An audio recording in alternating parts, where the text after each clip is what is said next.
하나님 말씀은 사도행전 2장 22절부터 24절까지의 말씀, 신약성경 제 성경으로는 189페이지입니다. 신약성경 189페이지 찾으셨으면 제가 봉독하겠습니다. 이스라엘 사람들아, 이 말을 들으라.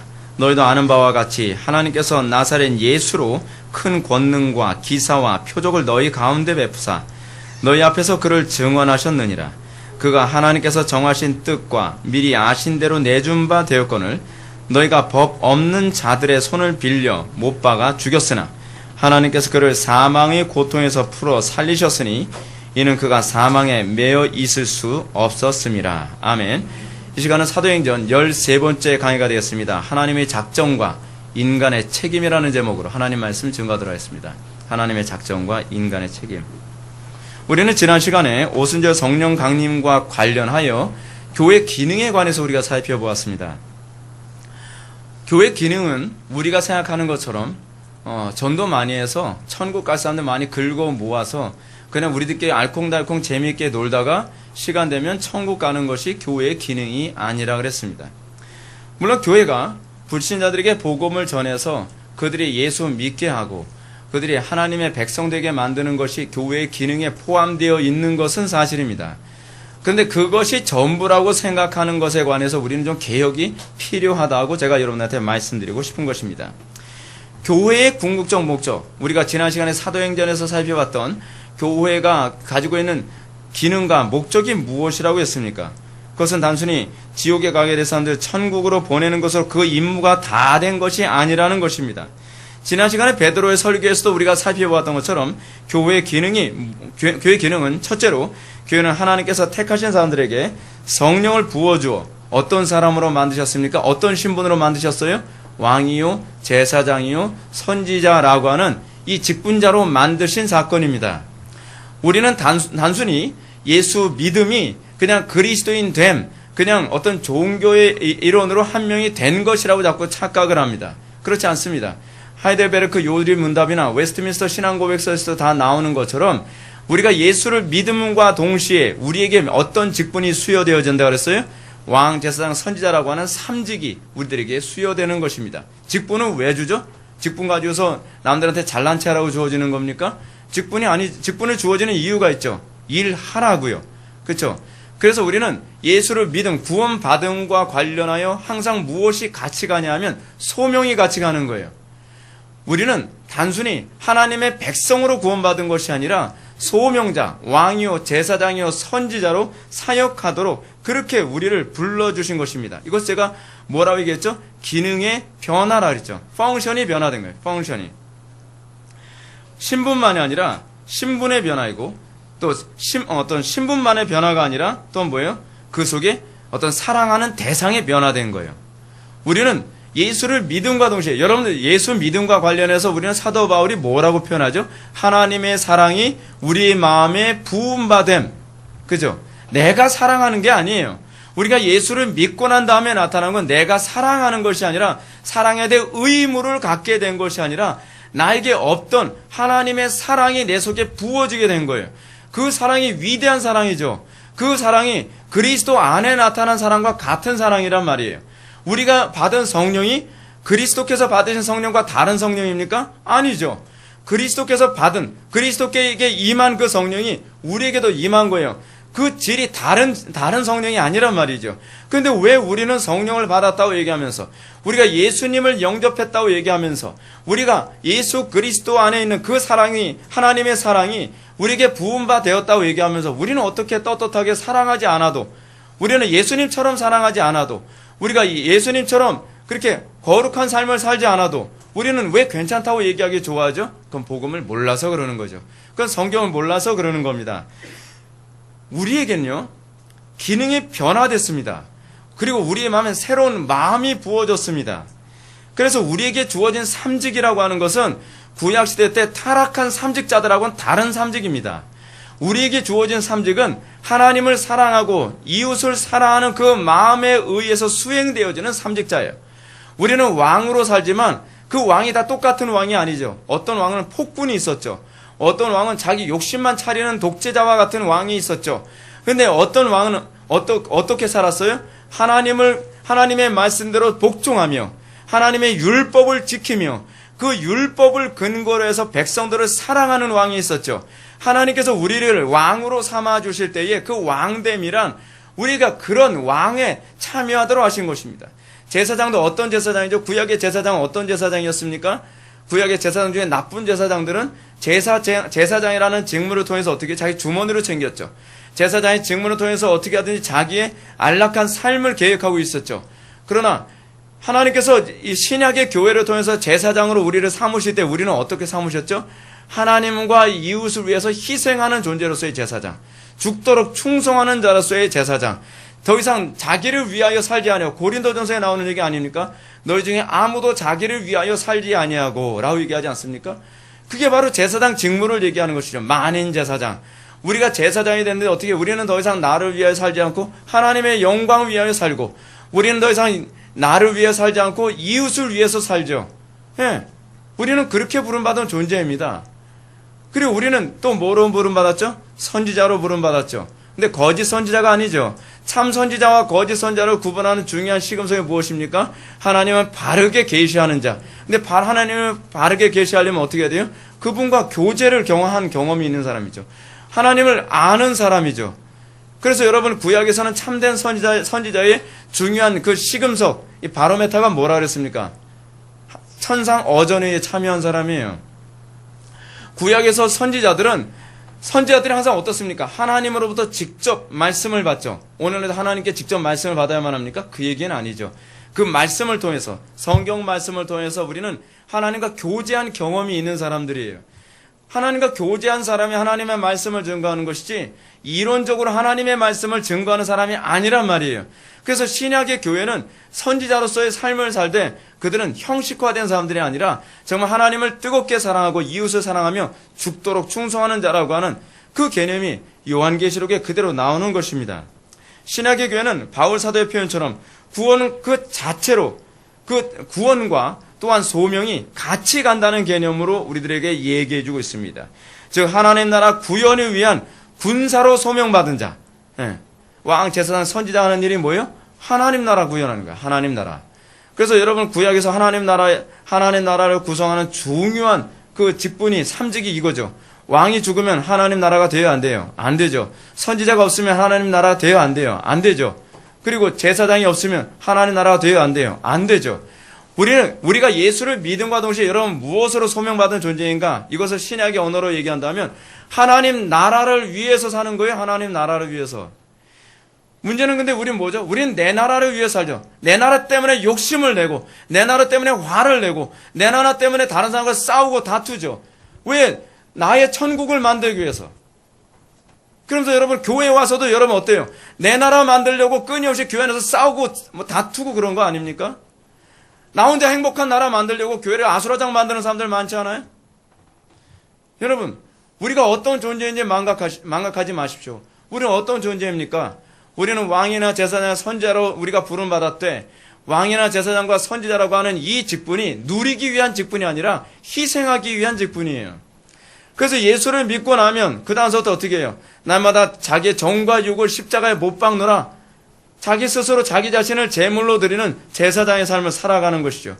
사도 바울이 뭐라고 얘기합니까? sacrifice. sacrifice라는 말을 하면서 뭘 얘기해요? 내가 내 자신을 하나님께 희생하는 그런 존재로서. 어떻게 희생하죠? 자원해서 강요하니까 마지못해서 하는 사람들 우리는 뭐라고 얘기해? 그 율법주의자죠. 누가 강요하니까 마지못해서 기분 나빠가면서 억지로 하는 거, 그걸 우리 율법주의자라고 얘기해요. 근데 여러분 그리스도인은 어떤 존재입니까? 자원하여 기쁨으로 희생하는 존재죠. 자원하여 기쁨으로 희생하는 존재들이, 그것이 바로 교회죠. 그래서 교회는 어떻습니까? 희생하는 자들의 모임이에요. 그래서 그 모임이 행복하고, 그래서 교회가 어때요? 그래서 천국이 되는 것이죠. 우리는 정말 우리가 왜 구원받았는가? 우리가 무엇을 위하여 구원받았는가? 신약의 교회가 무엇인가? 우리가 이걸 이해해야만 합니다. 그러므로 베드로의 증언처럼 신약의 교회는 인종과 언어와 혈통과 관계없이 성령으로 임직될 것이며 그들은 모두 하나님 나라 건설에 헌신될 것입니다. 유대인들만이 하나님 나라 건설을 위해 헌신되는 것이 아니라 혈통과 피부와 언어와 그들의 삶의 어떤 배경이 다를지라도 그가 성령을 받음과 동시에 그들이 하나님의 자녀가 되고 그들이 이제는 자기가 있는 곳곳에서 그들은 하나님 나라 건설을 위해 죽도록 충성하는 자들이 될 거라는 사실입니다. 특히 구약의 개념으로 볼 때 하나님 나라 건설이라는 점은 매우 역동적인 개념이죠. 거기서 하나님 나라 건설이라는 말은 이스라엘의 오랜 수건 아닙니까? 어떤 수건이죠? 독립이죠. 이스라엘이라고 하는 이 민족의 독특성이 뭐냐면 굉장히 오랜 세월, 천년이 넘는 기간 동안 이스라엘은 국가 없이 살았던 그런 나라 아닙니까? 어떻게 살았어요? 처음엔 바벨론에게 또는 아수르에게 나라가 완전히 초토화되죠. 바벨론 포로 생활하고 난 다음에 그들은 이제 자유를 얻은 것이 아니라 그들은 또 어떻게 됩니까? 또 다른 나라에게 페르시아에게 또 먹히고 페르시아에게 먹히고 난 다음에 그 헬라제국에 또 먹히고 헬라제국에 또 먹히고 나서 그 다음에 로마에게 먹히고 아주 불쌍한 나라입니다. 그래서 이 사람들은 이 거의 1000년이 넘는 기간 동안 끊임없이 뭘 기대합니까? 메시아가 돌아와서 우리가 독립했으면 좋겠다. 그게 바로 시온에 관한 시온의 정서도 뭐 그런 개념이라고 얘기하지 않습니까? 그런 식으로 유대인들이 끊임없이 고민했던 것이 뭐냐면 어떻게 하나님의 나라가 도래할까? 하나님 나라가 도래하기 위해 누가 오셔야 되죠? 메시아가 와야 되는 거죠. 메시아의 도래는 곧 하나님 나라의 도래를 의미했어요. 왜냐하면 메시아는 왕이니까. 그 메시아가 도래함을 통해서 그들은 이제 민족적 이스라엘, 민족적 이 유다가 이제는 하나님의 나라의 중심에 설 것이라고 그들은 그렇게 착각을 했습니다. 그들이 진정으로 원하는 것, 그들이 메시아를 통해서 원하는 것은 제2의 출애굽을 맞이하는 것이었습니다. 그러나 제2의 출애굽은 육적인 출애굽이 아니죠. 영적인 출애굽입니다. 그들은 이 이스라엘의 독립이라고 하는 것은 육적인 독립이 아니라 영적인 독립입니다. 어디에서부터 독립이죠? 죄와 사망의 권세로부터, 사단의 통치로부터, 사단의 나라로부터 출애굽이고 사단의 나라로부터 독립이죠. 그래서 여러분들이 예수 그리스도를 믿음과 동시에 여러분들이 관심을 갖는 것은 여러분들이 사단의 나라로부터 독립하는 데 관심을 갖는 거예요. 여러분들이 하나님의 나라를 구현하는 데 관심을 갖는 것이죠. 죄와 사망의 권세와 끊임없이 싸우는 데 관심을 갖는 것이죠. 왜냐하면 하나님 나라의 독립이 아직 끝난 독립이 아니에요. 하나님 나라의 독립이 언제 완성되어집니까? 예수 그리스도의 재림과 동시에 하나님 나라의 독립, 하나님 나라의 완성이 그때 이루어지기 때문에 우리 이 땅의 교회, 신약의 교회들은 어떻게 해요? 선한 싸움에 헌신되는 존재들이죠. 우리는 이 땅에서 어떤 상태예요? 우리는 아직 전시예요. 여러분 착각하지 마십시오. 우린 전시입니다. 우린 지금 죄와 사망의 권세와 싸우고 있는 그 과정 중에 있습니다. 여러분들, 우리나라가 지금 북한과 대립관계에 있고 아직 무슨 전쟁이 안 터졌기 때문에 우리는 안락한 시대에 있다고 생각합니까? 그렇지 않습니다. 우리의 전쟁은 육적인 전쟁이 아니라 우리는 영적인 전쟁입니다. 그렇기 때문에 우리가 구원받은 성도라고 한다면 우리는 어떤 태도를 견지해야만 합니까? 군사로서의 태도를 견지하게 되어 있죠. 하나님 나라를 구현하기 위해서 우리는 날마다 어떤 태도를 견지해야만 합니까? 우리는 이 영적 전쟁에 헌신되어지는 존재가 되어지는 것입니다. 그리고 이 건설은 혈통적인 유대인들로만 구성되는 것이 아니라 혈통과 관계없이 모든 민족 가운데 믿음으로 예수 그리스도를 영접한 사람이 예수 그리스도를 영접함과 동시에 더 이상 이웃과 싸우지 아니하고 나와 싸우고 더 이상 하나님과 싸우지 아니하고 하나님과 화해한 존재로서 살아가게 되는 것입니다. 비록 그가 유대인이라 할지라도 그가 믿음으로 예수 그리스도를 영접하지 않는다고 한다면 그들은 하나님 나라 구성과 아무런 관계가 없을 것입니다. 신약의 교회의 특징은 혈통과 아무 관계가 없습니다. 신약의 교회는 믿음으로서 아브라함의 자손이냐 아니냐를 찾는 것이 혈통으로 아브라함의 자손이냐 아니냐를 찾지 않습니다. 우리가 믿음으로 아브라함의 믿음의 내용을 가지고 있고 아브라함의 관심사를 가지고 살아가는 그 믿음의 내용을 통하여서 내가 이스라엘이냐 이스라엘이 아니냐가 구분되어집니다. 이스라엘이냐 이스라엘이 아니냐를 구분한다는 얘기는 메시아의 도래와 아울러서 정말 더 이상 우리가 구원의 대상이냐 심판의 대상이냐를 구분하는 시금석이기도 합니다. 그래서 우리가 지난 시간에 우리가 살펴봤던 것이 무엇입니까? 오순절 성령강림의 목적이 뭐예요? 기분 좋게 하는 일이 아니에요. 우린 자꾸 은사주의자들, 신사도 운동하는 사람들, 그 사람들이 자꾸 뭘 얘기합니까? 은사 받고 행복해져, 은사 받고 기분 좋아져. 그 문제가 아니에요.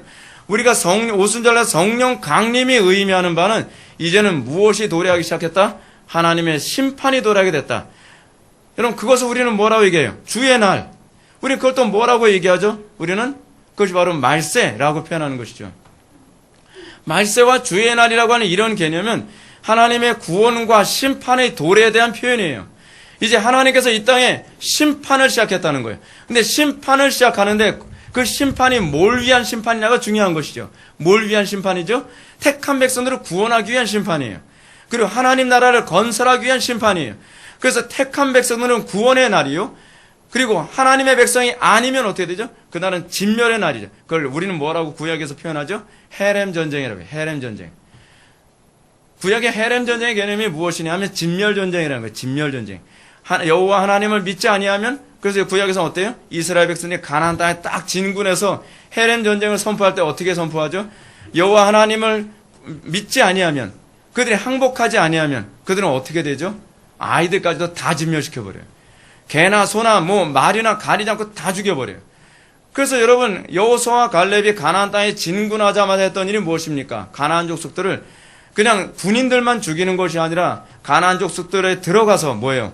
애들까지도 다 죽여버리는 거예요. 짐승들까지도 다 죽여버리죠. 간혹가다 사람들이 이렇게 얘기합니다. 여호와 하나님이 사랑의 하나님이라고 하면서 어떻게 그렇게 잔인할 수 있느냐. 아니, 그 문제가 아니에요. 헤렘 전쟁은 마지막 하나님의 진노와 심판이 얼마나 완벽할 것인가에 관해서 얘기하는 거예요. 하나님께 헌신되지 아니하는 자, 그리고 하나님의 백성이 아닌 자들은 하나님께서 단 한 명도 내놓지 않고 하나님께서 마지막 때에 완전히 심판할 것이다 라고 하는 소위 그림 언어예요. 그것을 통하여서 여호와의 날의 도래, 예수 그리스도의 도래, 그리고 오순절날 성령 강림의 이 사건은 이제 하나님의 심판이 시작됐다고 하는 크고 두려운 선언인 것입니다. 그러므로 유대인이라 할지라도 그들이 믿음으로 예수 그리스도를 영접하지 아니하고 그들이 유대인이라 할지라도 그들이 성령을 받지 아니한다고 한다면 우리는 소위 아모스 선지자가 얘기했던 것처럼 화 있을진저 여호와의 날을 사모하는 자여 너희가 어찌하여 여호와의 날을 사모하느냐 그날은 어두우며 빛이 아니니라. 여러분, 주의 날이 빛일 것이라고 생각을 합니까? 이 땅에서 자기를 위하여 살고 이 땅에서 하나님과 아무 관계없이 살며 이 땅에서 왕이요 제사장이요 선지자로서 이 직무와 아무 관계없이 살아가면서 여호와의 날이 빛일 거라고 생각합니까? 아니요. 오순절날 성령 강림은 우리들에게 그런 두렵고 떨리는 메시지를 우리에게 전달합니다. 너희들이 믿음으로 예수 그리스도를 영접하지 않는다고 하면 그것이 사실 오늘 메시지이기도 해요. 너희들은 그 날이 크고 두려운 진노의 날이 될 것이다. 그래서 뭐라고 해요? 산이여 내 위에 덮이라라고 얘기하게 될 것이라는 것이죠. 이거 요한계시록에서 나오는 표현입니다. 왜 산이여 내 위에 덮이라라고 얘기합니까? 그 하나님의 진노가 너무나 끔찍하고 두렵기 때문에 내가 여호와 하나님을 대적하며 내가 여호와 하나님을 위하여 살지 아니하고 내가 여호와 하나님의 백성이 아니었기 때문에 그날의 진노가 너무나 두려울 것이라고 얘기합니다. 구약에서는 이런 얘기까지 합니다. 용사라도 그 마음이 녹을 것이며 용사라도 그 다리가 흔들리리라. 여러분, 우리가 정말 이 오순절날 성령 강림의 이 부분에 관해서 우리는 얼마나 두렵게 생각을 해야만 합니까? 그래서 우리가 지난 시간에 맨 마지막에 나온 얘기가 무엇입니까? 그러므로 누구든지 주의 이름을 부르는 자는 구원을 얻으리라 라고 얘기하는 것입니다. 이 얘기가 무슨 표현이죠? 회개하라 천국이 가까이 왔느냐고 같은 표현이에요. 항복하라는 겁니다. 마치 제가 뭐라 그랬죠? 성을 둘러싸고 있는데 이제 그 진멸을 바로 앞두고 있습니다. 항복하라. 그러면 너에게 살 길이 열리지만 항복하지 않으면 진멸당하리라. 그것이 바로 주의 이름을 부르는 자는 구원을 얻으리라 라는 표현입니다. 그렇기 때문에 여러분 어느 시대든지 청교도들이 회개를 외칠 때에 회중들이 기분 나쁠지 모르지만 그 자리에서 당장 회개하지 않으면 견딜 수 없도록 달달 볶은 이유가 바로 거기에 있습니다. 여러분, 회개를 미루지 마십시오. 왜 우리의 신앙의 선배들 회개를 미루는 것에 대해서 그토록 심각하게 질책을 하는지 아십니까? 회개는요, 성령께서 감동을 주실 때 하는 것이지 미루는 자는 그 마음이 점점 더 강팍해져요. 하나님의 말씀에 대해서 점점 더 담대해진단 말이죠. 그러다 어디로 가요? 하나님의 완전한 진멸까지 가버리고 마는 것이죠. 그래서 회개를 외칠 때 항상 청교도들은 항상 지금 당장 회개하라고 얘기하는 겁니다. 지금 당장 회개하십시오. 여러분들 지금 머릿속에 이런 얘기 돌죠. 항상 머릿속에 이런 것이 왔다 갔다 합니다. 아직은 아니야. 아직은 아니야.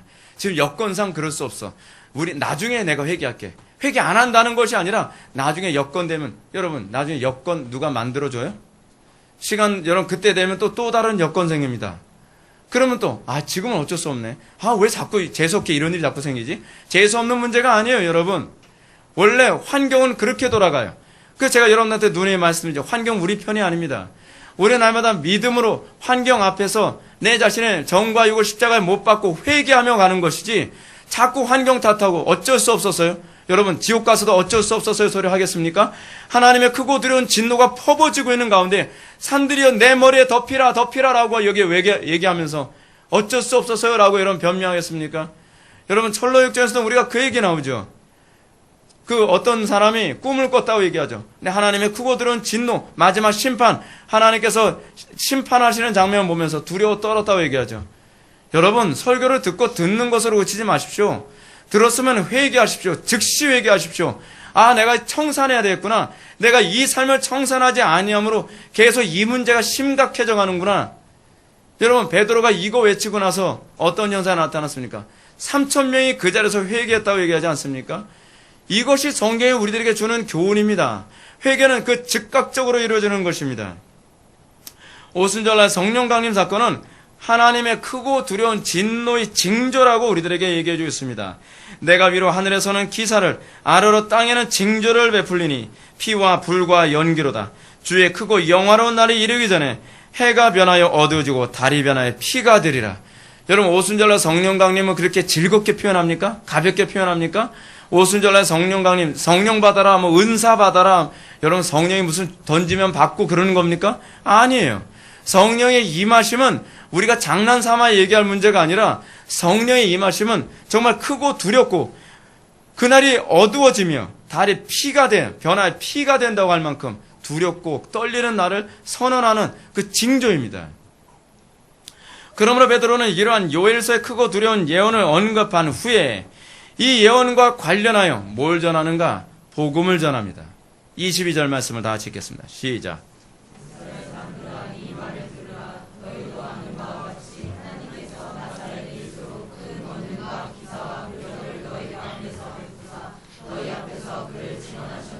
아멘. 그래서 베드로는 또다시 강조되는 표현을 합니다. 다시 반복하고 있죠. 이스라엘아 들으라. 다시 이 표현은 누가가 강조하고 싶은 부분입니다. 누가가 이 부분에 베드로의 말을 자꾸 같이 인용을 하면서 이것을 반복하는 것은 믿음이 뭐로부터 생긴다는 겁니까? 들음에서 생긴다는 것을 다시 메시지를 전달하고 싶은 것입니다. 신비한 것 찾아다니지 마십시오. 무엇을 보아야 믿을 것이라고 생각하지 마십시오. 무엇을 체험해야 믿을 것이라고 생각하지 마십시오. 믿음은 들음에서 납니다. 들리지 않는 자는 아직 믿는 것이 아닙니다. 저는 찬양을 통해서 은혜 받았는데요. 저는 환상을 통해서 은혜를 받았는데요. 저는 어떤 체험을 통해서 은혜를 받았는데요. 저는 병고침을 받아서 은혜 받았는데요. 다 소용없습니다. 믿음은 어디서 시작됩니까? 들음에서 시작됩니다. 그리고 들음에서 시작된 그 믿음은 계속 듣는 것을 추구하게 만듭니다. 그러므로 누가도 또 얘기합니다. 이스라엘아, 이스라엘 사람들아, 들으라. 여러분, 이 표현 어디서 많이 들어본 표현 아닙니까? 쉐마죠, 쉐마. 그렇죠? 신명기 6장에 나오는 쉐마, 신명기 6장 4절부터 6절의 말씀이네. 이스라엘아, 들으라. 여러분, 이스라엘아, 들으라. 이 무슨 얘기죠? 청종하라는 겁니다. 듣고 따르라는 겁니다. 듣고 복종하라는 겁니다.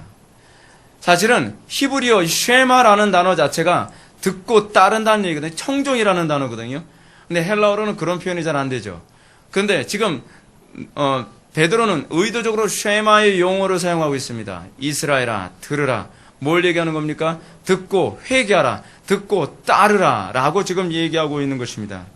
그렇습니다. 신앙의 목적이 무엇입니까? 신앙은 항상 따르기 위해서 듣는 것입니다. 따르고자 하는 자가 들릴 것을 믿으시기 바랍니다. 우리가 왜 설교가 안 들린다고 얘기하죠? 왜 설교가 우린 자꾸 따분하다고 생각되죠? 그 이유는 분명합니다. 행할 마음이 없는 것입니다. 그것에 대해서 사모하지 않는 것입니다. 그것에 소망하지 않기 때문에 그렇습니다.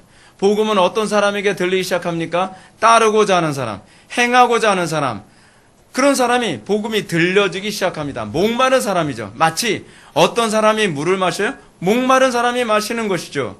하나님의 말씀에도 목마른 사람이 들려지기 시작하는 것입니다. 이스라엘아 들으라. 이것이 베드로가 시작하는 말입니다. 그래서 베드로는 특이하게도 요엘서의 예언을 언급한 후에 갑자기 예수 그리스도에 대한 얘기로 전환합니다. 어색하게 보이죠. 근데 어색한 것이 아닙니다. 이것이 논리적 순서입니다. 이 발언은 제가 서론에서 언급했던 것처럼 하나님의 크고 두려운 진노와 관련을 맺고 있습니다. 어떻게 크고 두려운 진노에서 우리가 돌이킬 것인가? 시편 109편의 말을 인용하며 베드로가 얘기했죠. 누구든지 주의 이름을 부르는 자는 구원을 얻으리라. 자, 그러면 우리는 질문을 던지게 됩니다. 주의 이름을 어떻게 부르라는 것인가요? 그럼 그 주의 이름은 무엇인가요? 그것에 대한 질문이 나올 것에 대한 답변입니다. 그것은 바로 예수 그리스도로 하는 것입니다. 그것은 바로 예수 그리스도를 영접하는 것입니다.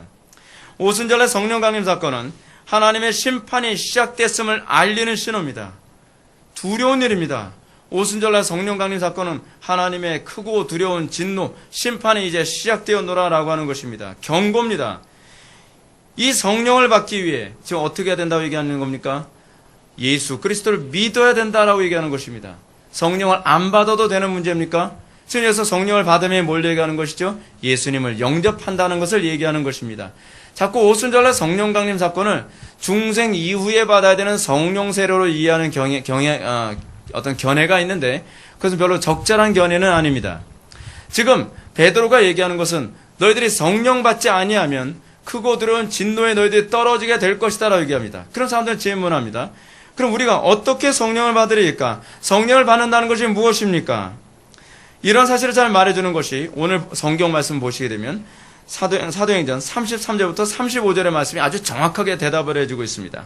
여러분들 성경에 33절부터 35절의 말씀 보시기 바랍니다. 제가 읽겠습니다.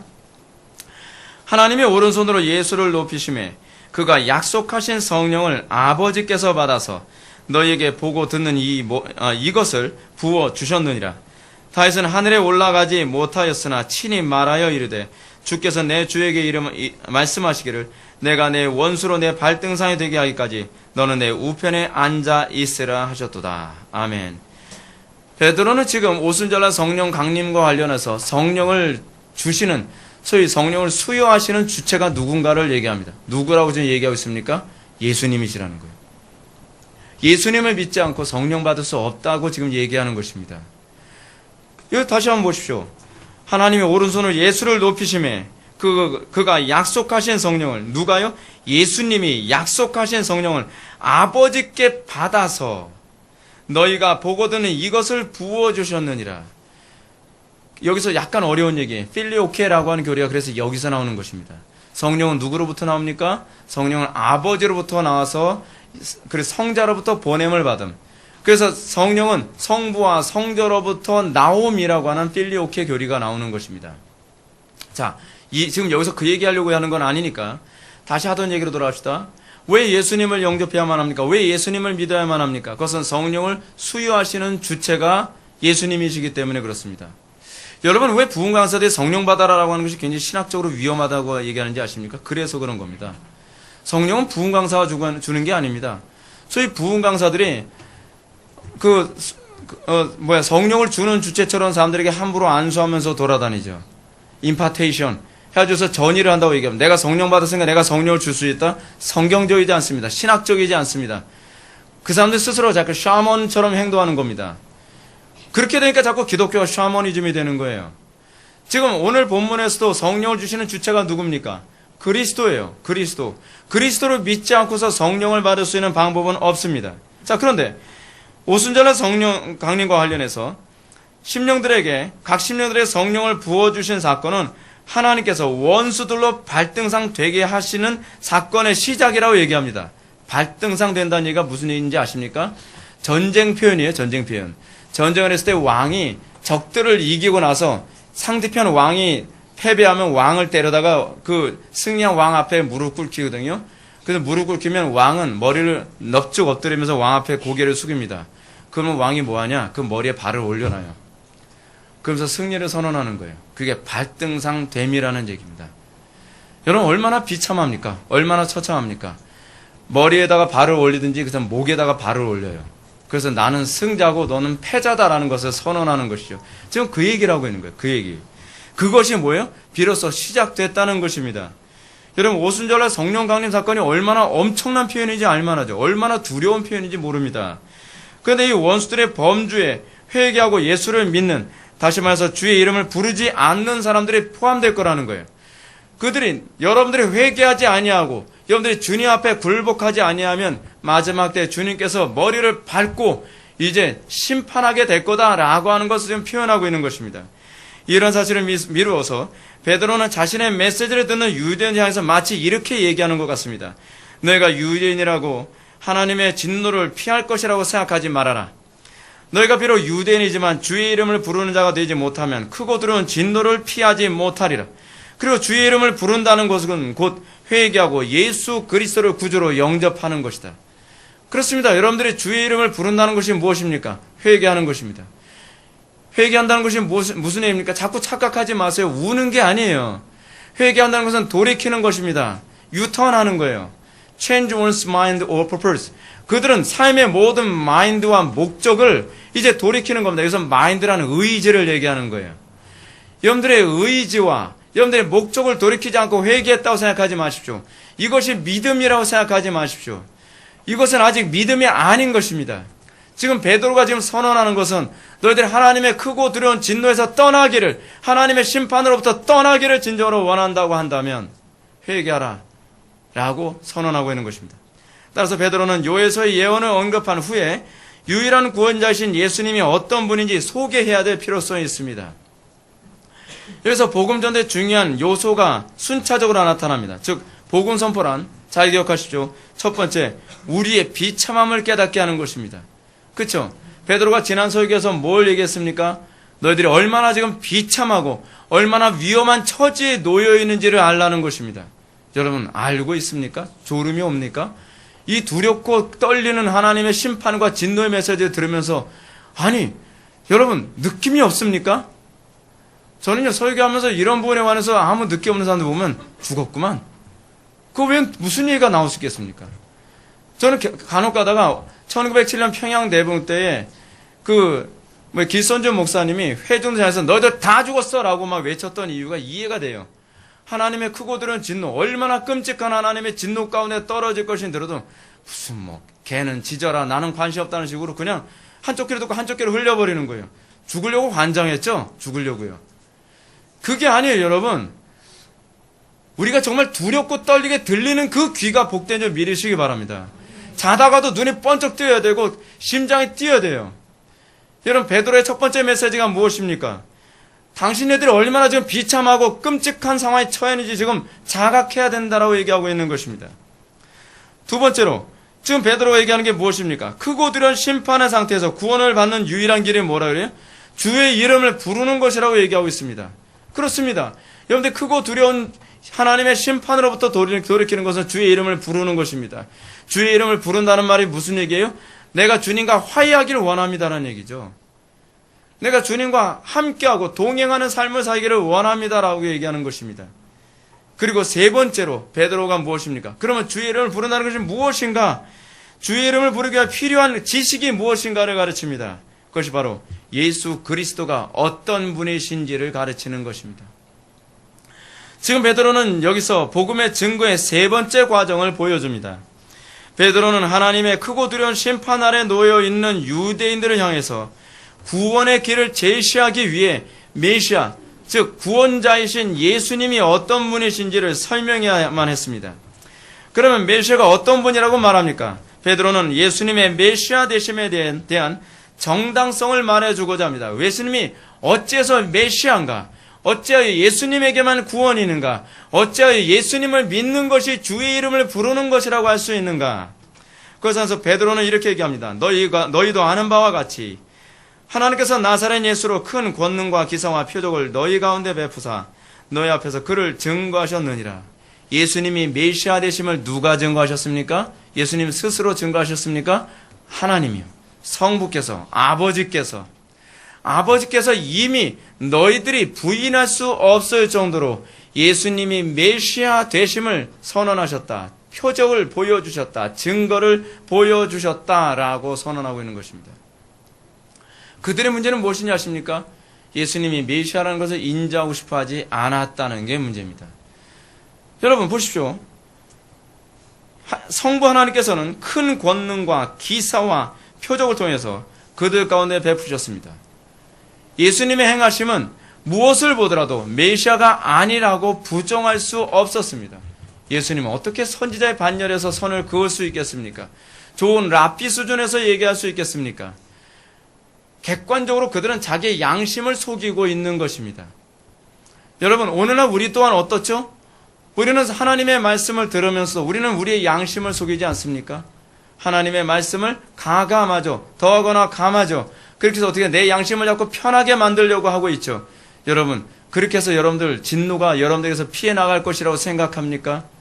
성경 우리에게 그렇게 얘기하고 있지 않습니다. 양심에 충실하라고 얘기합니다. 회개하라고 얘기하고 있습니다. 예수님이 메시아 되심에 대해서는 부정할 수 없으므로 분명히 입증하셨다고 얘기하고 있습니다. 그러면 예수님의 메시아 되면 어떤 식으로 인치셨습니까? 성부께서 어떻게 입증하셨습니까? 첫 번째로 예수님이 이스라엘의 구원자 되심을 나타내시는 표적으로 뭘 보이셨죠? 오병이어의 기적 보여주셨죠. 오병이어의 기적. 그리고 귀신 들린 자를 명하여 귀신들이 돼지떼와 함께 몰살당하는 모습 보여주셨죠. 뭐죠? 모세가 예언한 거잖아요. 모세와 같은 선지자, 나와 같은 선지자를 보내주겠다. 예수님은 마치 내가 모세가 예언한 그 선지자가, 그 메시아가 바로 나다라고 하는 걸 입증하지 않으셨습니까? 오병이어의 기적을 통하여서 정말 만나를 먹이시는 그 모세의 이적을 예수님 통해서 다시 보여주셨죠. 또 군대 귀신 들린 자들에게 있는 그 귀신을 쫓아서 돼지떼가 바다의 몰살의 죽음으로 말미암아 출애굽 상황, 즉 홍해 바다의 그 상황을 다시 재현하셨죠. 그래서 예수님 뭐라 그래? 내가 바로 메시아다. 내가 바로 모세가 예언했던 그 메시아다. 내가 바로 선지자들이 예언했던 메시아다. 도무지 부정할 수 없는 것이죠. 더 놀라운 사실이 무엇인지 아십니까? 눈먼 자의 눈을 뜨게 하신 사건입니다. 구약의 어떤 선지자들도 눈먼 자의 눈을 뜨게 한 사건은 없었습니다. 단 한 명의 선지자도 그런 사람이 없었습니다. 그런데 예수님만이 눈먼 자의 눈을 뜨게 하셨습니다. 죽은 자를 살리는 일은 엘리야도 했죠. 그러나 엘리야도 눈먼 자의 눈을 그러니까 맹인의 눈을 뜨게 한 일은 없었습니다. 근데 예수님은 그것을 하심으로써 정말 다른 선지자가 아닌 좀 더 독특한 존재라는 것을 그들에게 입증하셨습니다. 때문에 유대인들은 이렇게 얘기했습니다. 많은 유대인들이 그리스도께서 오실지라도 그 행하실 표적이 이 사람이 행한 것보다 더 많으랴라고 그들 스스로 인정을 했습니다. 예수님에게서 나타나는 이 모습 속에서 예수님이 어떤 분이심 우리들에게 보여주고 계십니까? 첫 번째로는 예수님은 심판자이심을 보여주고 있고 예수님은 구원자이심을 보여주고 계십니다. 예수님의 초림은 구원자 되심을 입증하기 위해서 오신 것이면 예수님이 이제 재림은 이제 심판자로 오실 것입니다. 예수님을 영접하지 않은 자는 결코 구원받지 못할 것이라는 것을 아주 강렬하게 설명해 주고 있습니다.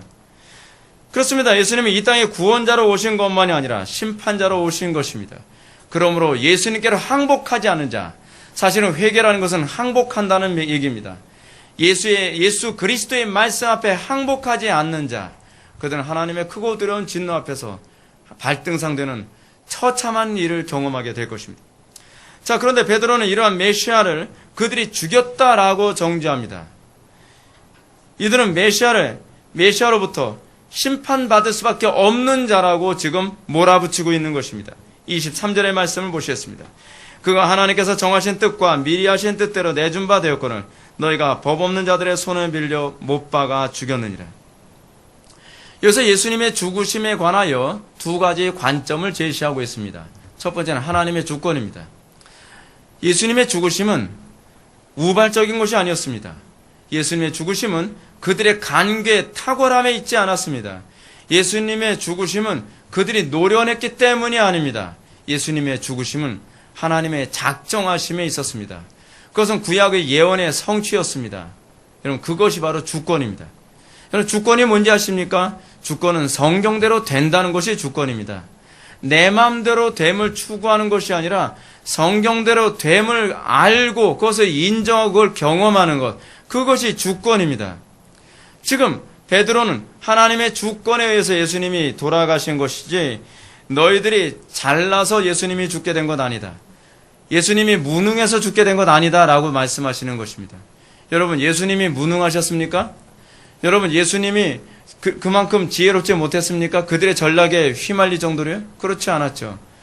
그들은 자기네들이 뛰어나서 예수님을 죽이는데 성공했다고 생각합니다. 그런데 여기서 지금 베드로의 선언은 무엇입니까? 하나님께서 정하신 뜻과 미리 아신 대로 내준 바 되었거늘 이라고 얘기합니다. 그것은 하나님의 주권입니다. 여러분, 우리가 너무 놀라운 것은 하나님께서 당신의 사랑을 베푸시기 위해 당신의 전능함을 스스로 포기하실 때가 많았다는 것입니다. 여러분, 우리가 예수를 믿으면서 우리가 느껴야 되는 바가 무엇인지 아십니까? 우리가 왜 십자가를 지는지 아십니까? 무능해서 십자가 지는 게 아니에요. 우리가 십자가를 지는 것은 하나님의 뜻을 이루어드리기 위해서, 하나님의 영광을 나타내기 위해서 우리가 알면서도 속아주고 우리가 힘이 있어도 힘이 없는 자처럼 살아가는 것이죠. 이거 누가 표현했던 겁니까? 이거 바울이 표현했던 거 아닙니까? 율법 없는 자 앞에서는 내가 율법 없는 자처럼 행하고, 약한 자 앞에서는 내가 약한 자처럼 행하고, 내가 강한 자 앞에서는 강한 자처럼 행하였다. 예수 믿음이 무엇입니까? 예수 믿음은 하나님, 성부 하나님조차도, 성자 예수님조차도 권리를 주장하는 삶이 아니라 스스로 권리를 포기하며 우리에게 그 사랑을 베푸셨다는 것입니다. 하나님은 스스로 권리를 포기하셨습니다. 성자 예수님은 능력이 있었고 지혜가 있었음에도 불구하고 스스로 권리를 포기하셨습니다. 그것이 십자가의 길이고 그것이 성도가 걸어가는 길입니다. 그러나 성부 하나님께서 작정하시고 성부 하나님의 뜻대로 됐다고 해서 여러분 이들의 죄악이 합리화될 수 있습니까? 우리는 여기서 두 번째로 보여야 될 것이 뭐냐면 인간의 책임입니다. 그들은 그들의 죄에 대한 책임을 회피할 수 없습니다. 유대인들은 법 없는 자의 손을 빌려 못에 박아 죽였다라고 얘기합니다. 법 없는 자는 누구를 얘기하는 것일까요? 이거 표현이 약간 좀 적절하지 않은데 율법 없는 자입니다. 율법 없는 자. 율법 없는 자라고 하는 얘기는 무슨 표현입니까? 이방인이죠. 이방인. 율법을 수여받지 않은 자. 율법이 없는 자들에게 바로 그런 사람들입니다. 그럼 그 이방인 또는 불신자. 그럼 이 사람들이 누구를 얘기하는 겁니까? 이 죄인들. 누구를 얘기하는 거죠? 로마인이죠. 로마인을 이용하여 너희들이 예수님을 십자가에 못 박았다. 그들이 왜 로마인들을 이용했죠? 돌로 때려 죽이지 않고 왜 로마인들을 이용해서 십자가에 못 박았죠? 하나님께 저주받은 자. 신명기 8장의 말씀처럼 예수님이 하나님께 저주를 받아서 나무에 달려 죽은 자라고 교묘하게 사람들을 설득하기 위해서 법 없는 자들의 손을 빌려다가 십자가에 못 박아 죽였다라고 얘기하는 것 아닙니까?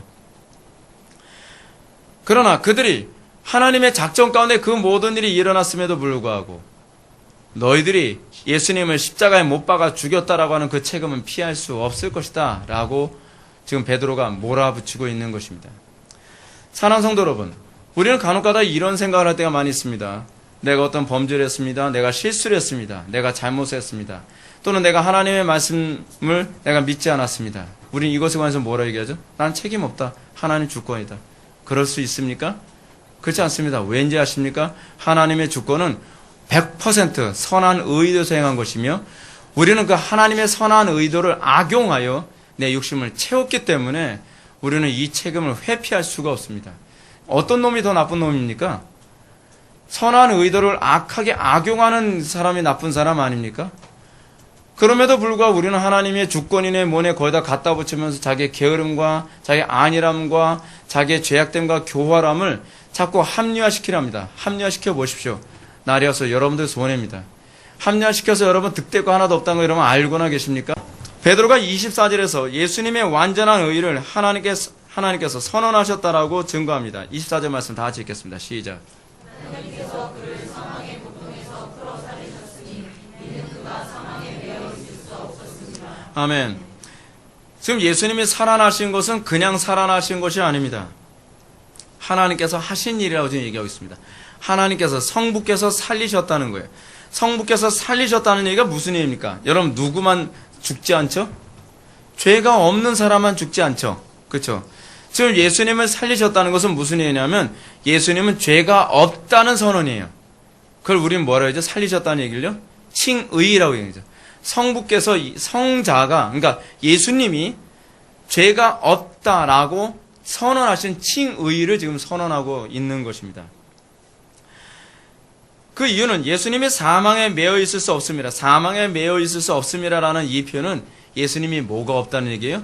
죄가 없다라는 표현을 지금 하고 있는 거예요.